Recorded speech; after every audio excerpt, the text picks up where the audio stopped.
என்னுடைய வாழ்க்கையில் ஏற்றம்தான், தாழ்வே கிடையாது. ஆனால் அந்த மீடியாக்கள் எல்லாம் என்ன பண்ணிட்டாங்க, விளையாடிட்டாங்க. கிளைமேக்ஸை லீக் பண்ணிட்டார் டெல்லி கணேஷ் அப்படின்னு போட்டு அதுக்கு எத்தனை கெட்ட வார்த்தை உண்டோ அத்தனை கெட்ட வார்த்தையும் சொல்லி திட்டி, அது போகிறாக்குற என் பையன் என்னை திட்டி, என் பொண்டாட்டி என்னை திட்டி அதை ரோட்டில் யாரும் போகிறவங்க தான் திட்டலே தவிர பாக்கி எல்லோரும் திட்டாங்க. ஆனால் அந்த தலை அவர் கூட நடிச்சேன்னதுக்கப்புறம் பார்த்தீங்கன்னா தான் இன்னும் கிரேடு கூடிடுச்சு. ஏன் சார் இத்தனை பேர் உங்கள் பின்னாடி இருக்காங்களே, என்ன உங்கள்கிட்ட எனக்கு தெரியல, எனக்கு ஒன்றுமே தெரியல, நான் என்ன பண்ணேன்னு தெரியல, ஏதோ என் மேலே பிரியமாக இருக்காங்க, எல்லாம் இறைவன் அருள். அப்புறம் கிரிக்கெட் ஆடுவார் யார் கூட, அங்கே இருக்கிற அசிஸ்டன்ஸு, தன்னுடைய அசிஸ்டண்ட்டு, டெக்னீஷியன்ஸ் எல்லாருக்கூடையும். இந்த தடவை என்ன பண்ணாருன்னா, அந்த கேரளா அரிசி இருக்குல்ல, ப்ரௌன் கலரில் இருக்கும், அது அஜித் கொடுக்குறாருங்கும்போது அது தனி, அதுக்கு ஒரு ராதா ரவி இதுக்கெல்லாம் பயப்பட மாட்டார். அதனால் இன்றைக்கி தான் என்னமோ அதிசயமாக நயன்தாரா பற்றி பேசுகிற மாதிரியும் உலகமே வந்து இந்த கேமராமேன் நிரோஷா சொன்னது தான் எனக்கு ரொம்ப பிடிச்சிருந்தது. நேக்லாஸ் லட்டு மாதிரி கொடுக்குறீங்களே, அடாடாடாடா, அது நீங்கள் மற்ற படத்துலேருந்து இது கொஞ்சம் டிஃப்ரெண்ட்டாக இருக்கும் நிச்சயமாக. அவர்கிட்டே சொன்னேன், you are not an actor, you are a human அப்படின்னு. யார் வேணால் நடிகன் ஆகலாம், எல்லோரும் மனிதனாக முடியாது. வணக்கம் வி டாக்கீஸ் நேயர்களுக்கு. சார் வணக்கம் சார். வணக்கம் சார். நீங்கள் சினி இண்டஸ்ட்ரிக்குள்ளார 40 வருஷத்துக்கு மேலே இருக்கிறீங்க சார். ஸோ இந்த ஜேர்னி எப்படி இருக்குங்க சார், அதை பற்றி கொஞ்சம் சொல்லுங்கள். ஒன்று 2-3 காரணங்கள். ஒன்று, என்னுடைய நடிப்பு ரசிகர்களுக்கு பிடிச்சிருக்கணும் ஒன்று. ரெண்டாவது, என்னுடைய ஒத்துழைப்பு கரெக்ட் டயத்துக்கு போகிறது, முன்ன பின்ன இருந்தால் கூட ரொம்ப டிமாண்ட் பண்ணாமல் ஒத்துக்கிட்டு நடிக்கிறது, இது ஒரு காரணமாக இருக்கலாம். இந்த மாதிரி 2 காரணம் தான் இருக்க முடியும். அதனால தான் இத்தனை வருஷம் நம்ம தொடர்ந்து பயணம் செய்ய முடியுது. அதாவது ஒரு தயாரிப்பாளருடைய கஷ்டங்கள், இயக்குனருடைய கஷ்டங்கள், இதெல்லாம் புரிஞ்சுக்கிட்டு அவங்க கூடயே நம்ம ட்ராவல் பண்ணால் எத்தனை வருஷம் வேணாலும் ட்ராவல் பண்ணலாம். சார், உங்களோட இந்த சினிமா பயணத்தில் ஏற்றத்தாழ்வு அப்படிங்கிறத கண்டிப்பாக நீங்கள் சந்திச்சுருந்துருப்பீங்க. ஸோ அதை எப்படி சார் ஓவர் கம் பண்ணி வந்தீங்க? என்னை பொறுத்த வரைக்கும் ஏற்றத்தாழ்வுங்கிறதுல தாழ்வு இல்லை, எல்லாம் ஏற்றம்தான் இது வரைக்கும். அண்டு மோரோவர் ஏற்றத்தாழ்வுங்கிறது எதை ஸ்கேலை வச்சு அளக்க முடியாது, அதுக்கு அளவுகோல் கிடையாது. மனசு ஒன்று தான் அளவுகோல். மனசில் வந்து ஓகே பரவாயில்ல, இட்ஸ் ஆல் ரைட் அப்படின்னு சொல்லக்கூடிய பக்குவம் வந்துட்டால் தாழ்வே கிடையாது. எதுக்கெடுத்தாலும் குற்றம் கண்டுபிடிக்கிறது, அதிருப்தி அடையிறது, அவன்லாம் முன்னுக்கு வந்துட்டான், நம்ம அவனை மாதிரி சம்பாதிக்க முடியலையே, அவன் பெரிய கார் வாங்கிட்டான், நான் வாங்க முடியலையே, அதை மாதிரிலாம் நினைக்காமல் யார் எப்படி இருந்தால் நமக்கு என்ன, நம்மை இறைவன் நன்றாக படைத்திருக்கிறான், நான் மகிழ்ச்சியோடு இருக்கிறேன். இப்போ ஷூட்டிங் போனால் நம்ம பார்க்குறவங்களாம் வணக்கம் சார் சார் அப்படிங்கணும், போகும்போது வாங்க சார் அப்படின்னு சொன்னால் போச்சு. அதனால் ஏற்றத்தாழ்வுகள்ங்கிறது என்னுடைய வாழ்க்கையில் ஏற்றம்தான், தாழ்வே கிடையாது. சார், இப்போது நீங்கள் கரண்டில் பண்ணி முடித்த படம் இந்த நேர்கொண்ட பார்வை. ஸோ அந்த படத்தை பற்றின எக்ஸ்பீரியன்ஸ் எப்படி இருந்துச்சுங்க சார்? ப்ளஸ் நம்ம தல அஜித் கூட திரும்பவும் நடித்ததை பற்றி கொஞ்சம் சொல்லுங்கள் சார். எக்ஸ்பீரியன்ஸு நான் பண்ணியிருக்கேன் ஏற்கனவே. அஜித் கூட 2 படம் பண்ணியிருக்கேன். ரமேஷ் கண்ணா டைரக்ஷனில் தொடரும் அப்படிங்கிற படம் பண்ணியிருக்கேன். அப்புறம் வந்து ஜனா அப்படிங்கிற படம் பண்ணியிருக்கேன். அந்த படங்கள் நான் அவர் கூட பண்ணும்போதெல்லாம் அவ்வளோ நெருக்கம் கிடையாது. ஆமாம். ஆனால் இப்போ நான் பண்ணும்போது ரொம்ப, அவரும் பல வருடங்கள் ஆகிடுத்து, எனக்கும் பல வருஷங்கள் ஆகிடுத்து. அவரை போய் பார்க்கும்போது அவர் எனக்கு ரொம்ப ஆச்சரியமாக இருந்தது, பிரமிப்பாக இருந்தது. உண்மையிலேயே நம்ம ஒரு நடிகரை பாராட்டி பேசும்போது இன்னொரு நடிகர் கோச்சிக்கக்கூடாது. நம்ம கண்ணால் கண்டதை, நம்ம உணர்ந்ததை இங்கே சொல்கிறோம், அவ்வளோதான். அதுக்காக நம்ம மற்றவங்கள குறைச்சி பேசுகிறேன்னு அர்த்தமே கிடையாது. எனக்கு அஜித் வந்து ஒரு நடிகராக நான் பார்க்குறத விட ஒரு நல்ல மனிதராக அவரை பார்த்தேன். அவர்கிட்டே சொன்னேன், you are not an actor, you are a human அப்படின்னு. யார் வேணால் நடிகன் ஆகலாம், எல்லோரும் மனிதனாக முடியாது அந்த வகையில் அஜித் வந்து எல்லாரோடையும் நல்லா பழகிறாரு. என்னுடைய அசிஸ்டண்ட் கூடயும் பழகிறாரு, எல்லாரோடையும் நல்லா பழகிறாரு. அவருக்கு கேரவன் வண்டி இருக்கும், அதில் உட்கார்றதே கிடையாது. எப்போ பார்த்தாலும் கீழே சேர் போட்டு 4 பேர் உட்காந்து பேசிக்கிட்டு இருப்பார். ஈவன் ஜூனியர் ஆர்டிஸ்ட்டு கிராஸ் பண்ணி போனால் கூட அவங்க வணக்கம் போட்டால் வணக்கம்மா அப்படின்னு சொல்லக்கூடிய அளவுக்கு இந்த பணிவு இருக்குது. நீ உன்னை அறிந்தால் இந்த உலகத்தில் போராடலாம் அப்படின்னு சொல்லுவாங்க. அவரை அறிந்து இருக்கிறார், நன்றாக தெரிந்து வைத்திருக்கிறார். நம்ம எவ்வளோ உயர்க்க போனாலும் நம்முடைய எளிமையும் அடக்கமும் தான் நமக்கு பேர் வாங்கி தரும் அப்படிங்கிறதுல அவர் ஒரு நல்ல நடிகரை, நான் நல்ல மனிதரை சந்தித்தேன். ஒரு 10-12 நாள் அவர் கூட இருந்தேன். எனக்கு ரொம்ப ஹாப்பியாக இருந்தது. ஒதுங்கி எல்லாம் போனால் கூட விட மாட்டேன். எங்கே போகிறீங்க, உட்காருங்க சார் அப்படிம்பாரு.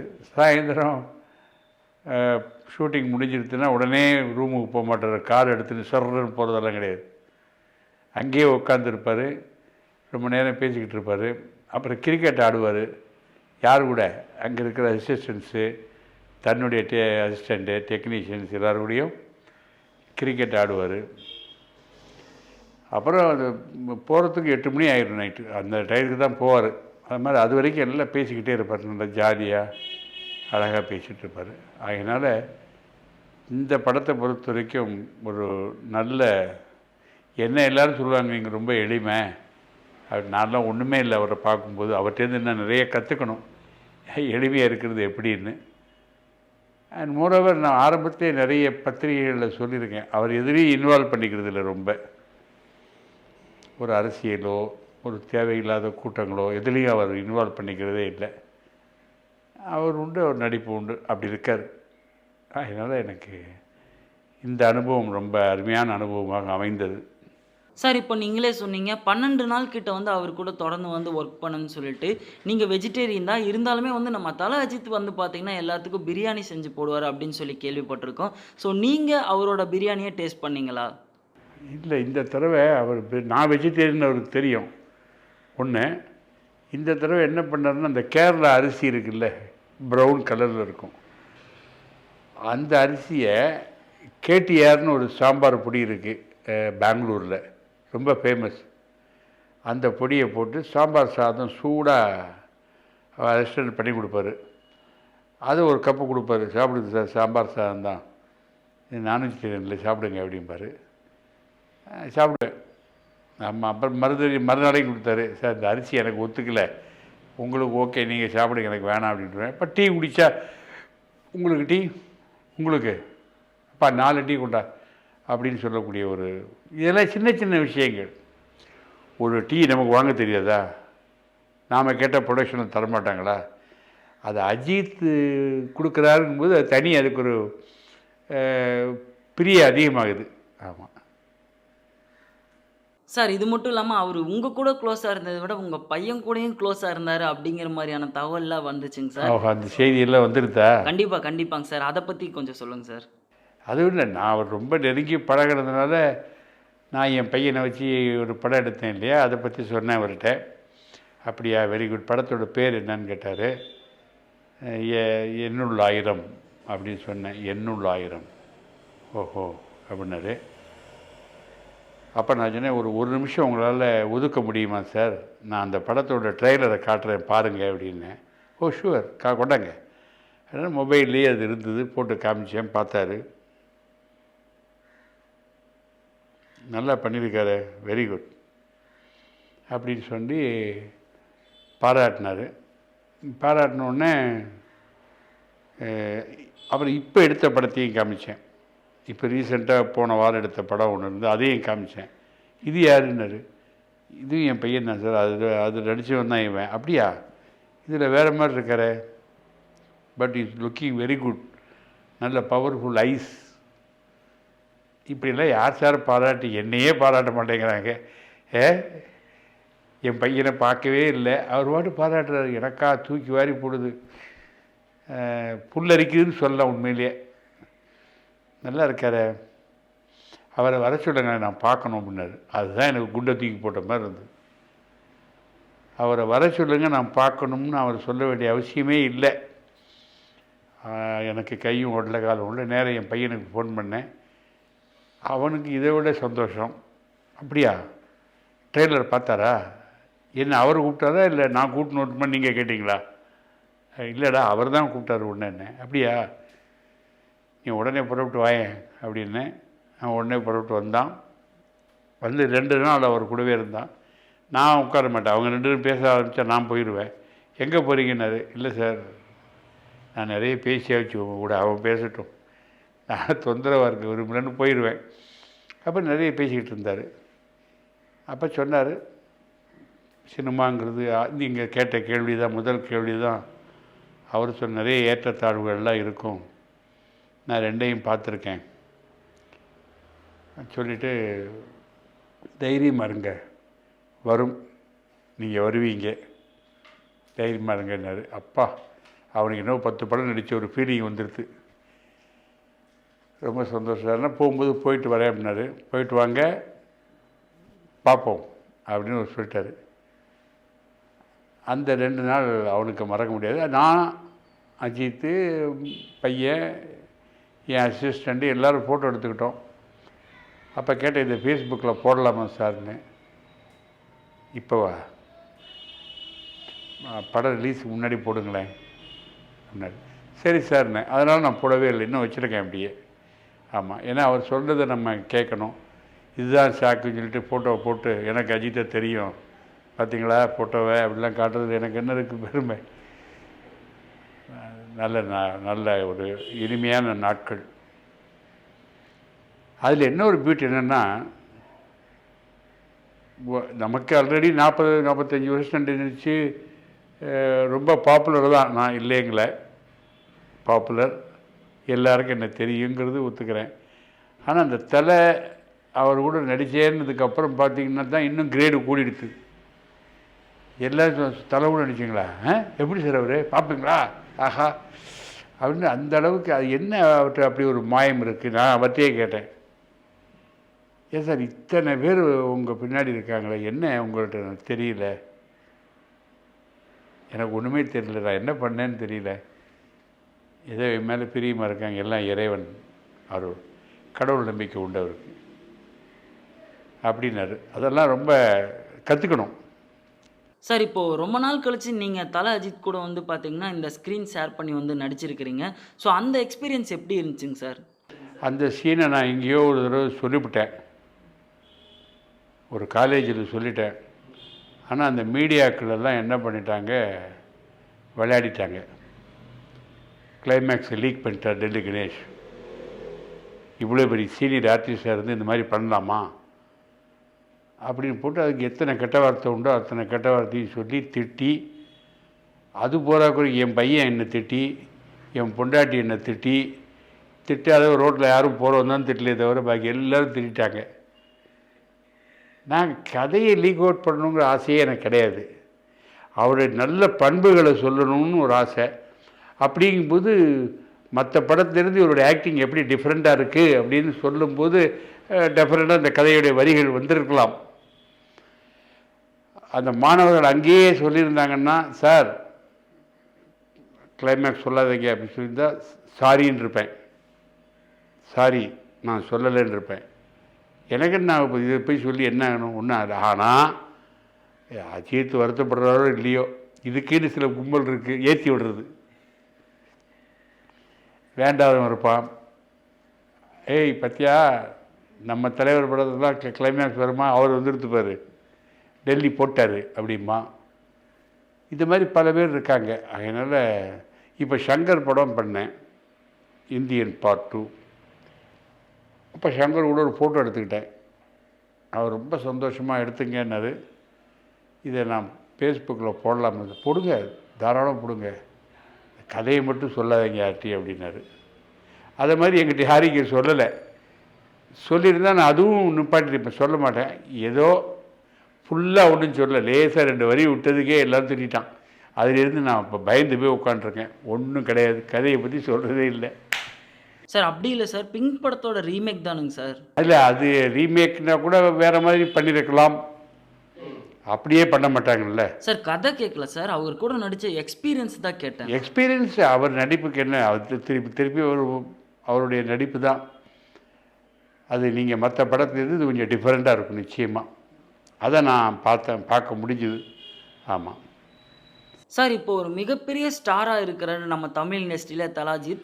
அப்படி இருக்கும்போது வந்து இவ்வளோ நாளா வந்து அவரோட படங்கள் எல்லாருமே வந்து அவருக்காக தான் வந்து எடுக்கப்பட்ட மாரி இருந்துச்சு. ஆனா இந்த படமானது வந்து பார்த்தீங்கன்னா, ஒரு கன்டென்ட் பேஸ் பண்ண ஃபிலிமா இருக்குது. ஸோ இந்த படத்துல அவர் நடிக்கிறத நீங்க எப்படி சார் பார்க்குறீங்க? அவருடைய தைரியத்தை பாராட்டுறேன், அவ்வளோதான். ஒரு நடிகர்னா எந்த ரோலும் பண்ணணும். அண்ட் மோரோவர் அவர் வந்து ஸ்ரீதேவி ஃபேமிலி கூட நல்ல ஒரு மரியாதை வச்சுருக்காரு. அவங்க கேட்டுக்கிட்டதுக்காக ஓகேன்னார் அவர்.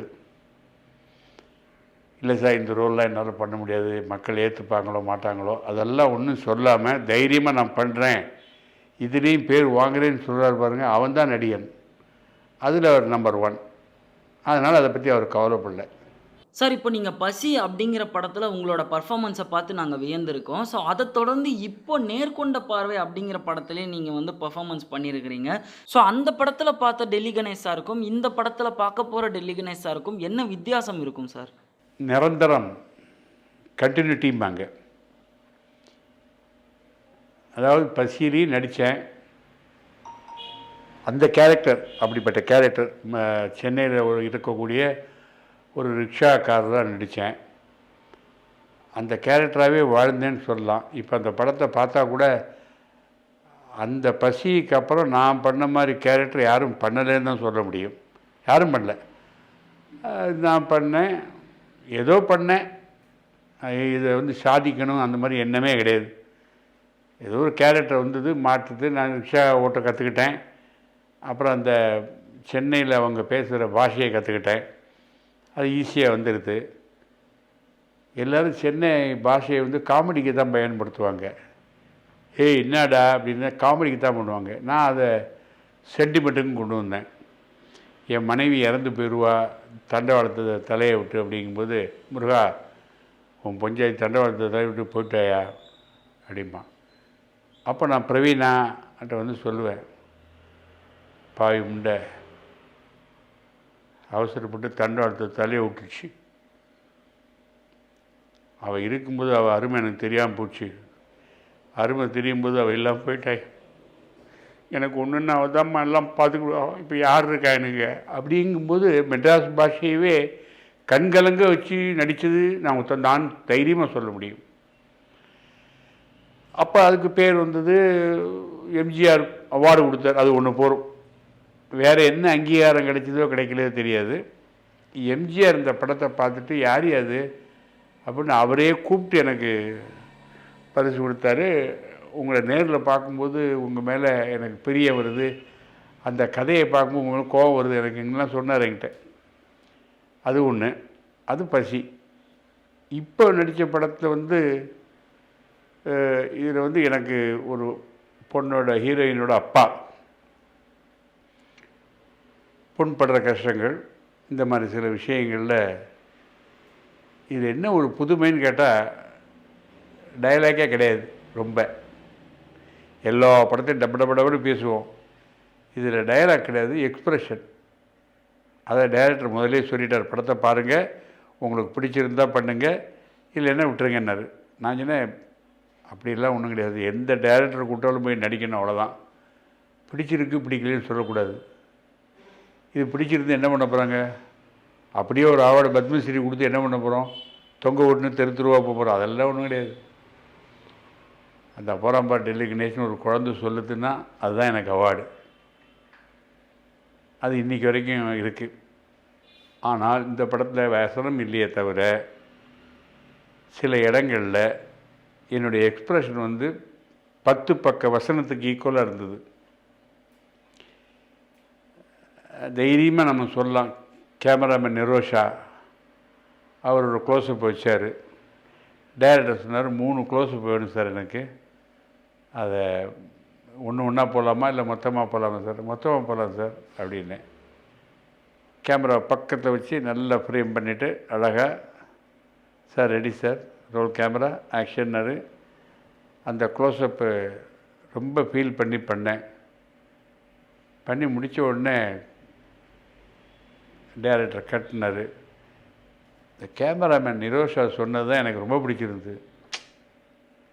என்ன க்ளோஸ்அப் லட்டு மாதிரி கொடுக்குறீங்களே, அடாடாடாடா சார், கிரிக்கெட்டில் எப்படி டோனியோ அது மாதிரி திரைப்படத்தில் நீங்கள் ஒரு டோனி, நீங்கள் டோனி மாதிரியா இல்லை டோனி உங்களை மாதிரியா தெரியலன்னாரு. இல்லை சார், நான் தான் டோனி மாதிரி, டோனி என்ன மாதிரி இல்லை, அவர் எங்கேயோ இருக்கார் அப்படின்னு சொன்னேன். ஒரு கேமராமேன் ஷாட் எடுத்துகிட்டு அப்படியே பாராட்டுறாருன்னா அந்த க்ளோஸ்அப் எவ்வளோ நல்லா இருந்திருக்கணும். அது பொறுமை, எதுக்கு வளன்னு பேசிக்கிட்டு இருக்கணும்? ஏன்னா க்ளோஸ்அப் கேன் ஸ்பீக் வால்யூம் அப்படிம்பாங்க. ஒருத்தருடைய க்ளோஸ்அப்பே வந்து நிறைய பேசும், போகிறோம். ஒரு பார்வையிலே அர்த்தம், உன் பார்வை ஒன்றே போதுமே, 1000 அதில் அர்த்தங்கள் இருக்குது அதில். அதனால் அந்த நல்லா இருந்தது. சார், உங்களை மாதிரியே சினி இண்டஸ்ட்ரிக்குள்ளார ஒரு மூத்த நடிகராக இருக்கிறாரு ராதாரவி அவர்கள். அவர் வந்து பார்த்தீங்கன்னா ரீசெண்டாக நயன்தாராவை பற்றி ஒரு விஷயம் வந்து பேசியிருந்தாரு. அவரை மாதிரி இந்த மாதிரி மேட்டர்லாம் நிறைய பேசியிருக்காரு. இது இன்னும் புதுசாக இன்றைக்கி பேசுன மாதிரியே இண்டஸ்ட்ரியில் பேசுகிறாங்க. ராதாரவி இதுக்கெல்லாம் பயப்பட மாட்டார். இது பேசலாமா இது பேசக்கூடாதுன்னு யோசிக்கவும் மாட்டார். அது டப்புன்னு தான் பேசுவார் அவர். அது அவருடைய குணம். அதனால் இன்றைக்கி தான் என்னமோ அதிசயமாக நயன்தாரா பற்றி பேசுகிற மாதிரியும் உலகமே வந்து நிறைய பேசியாச்சு. அவர் கட்சியில் இருந்தவர், இந்த கட்சியில் இருக்கும்போது அந்த தலைவரை பற்றி பேசியிருக்காரு, அந்த கட்சியில் இருக்கும்போது இந்த தலைவரை பற்றி பேசியிருக்காரு.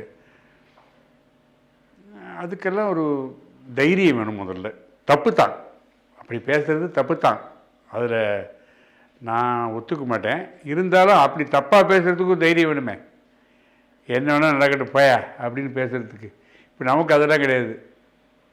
யா காவார் ஆயினும் நான் காக்க அப்படின்னு நினச்சி பேசுகிறோம். யார் மனசையும் புண்படுத்தக்கூடாது, யாரையும் தொந்தரவு பண்ணக்கூடாதுன்னு நினைக்கிறோம். அவர் அதெல்லாம் கவலை டோன்ட் கேர். அதனால் அவர் பாராட்டினாலும் அப்படி தான் பாராட்டுவார், திட்டினாலும் அப்படி தான் திட்டுவார். அது அவருடைய குணம், அவ்வளோதான். இதை வந்து இதை தேசிய பிரச்சனையாக எடுத்துன்னு சண்டை போடக்கூடாது யாரும், அவ்வளோதான். நேயர்களே, இது வரைக்கும் நல்ல நல்ல கேள்வியெல்லாம் கேட்டாங்க. இந்த மாதிரி மீடியாக்கள் கேள்வி கேட்குறது, நம்ம பதில் சொல்கிறது எல்லாமே ரசிகர்களுக்கு பொழுதுபோக்குக்காக மட்டும் அல்ல, பலவிதமான செய்திகளை உங்களுக்கு கொண்டு வருகிறது. எப்படி அன்பாக இருக்கணும், எப்படி பிரியமாக இருக்கணும், அப்புறம் போதுங்கிற மனசு வரணும், திறமையால் முன்னுக்கு வரணும். இது மாதிரி பல செய்திகளை என்னுடைய இந்த பேட்டி மூலம் நீங்கள் பார்த்துருப்பீங்க. இது எல்லாமே நல்லதுக்கு தான், யாரையும் புண்படுத்தணுங்கிற எண்ணத்தில் சொல்லப்பட்டவை அல்ல. எல்லாரும் எல்லாமும் பெற வேண்டும், எல்லோரும் இன்புற்று இருக்க வேண்டும் அப்படிங்கிற ஒரு நல்ல எண்ணத்தில் தான். அந்த வகையில் இந்த பேட்டி எனக்கு ரொம்ப பிடிச்சிருந்து, உங்களுக்கும் பிடிச்சிருக்குன்னு நினைக்கிறேன். பாருங்கள். வி டாக்கீஸ் யூடியூப் சேனலை ஷேர் பண்ணுங்கள், லைக் பண்ணுங்கள், கமெண்ட் பண்ணுங்கள், சப்ஸ்கிரைப் பண்ணுங்கள்.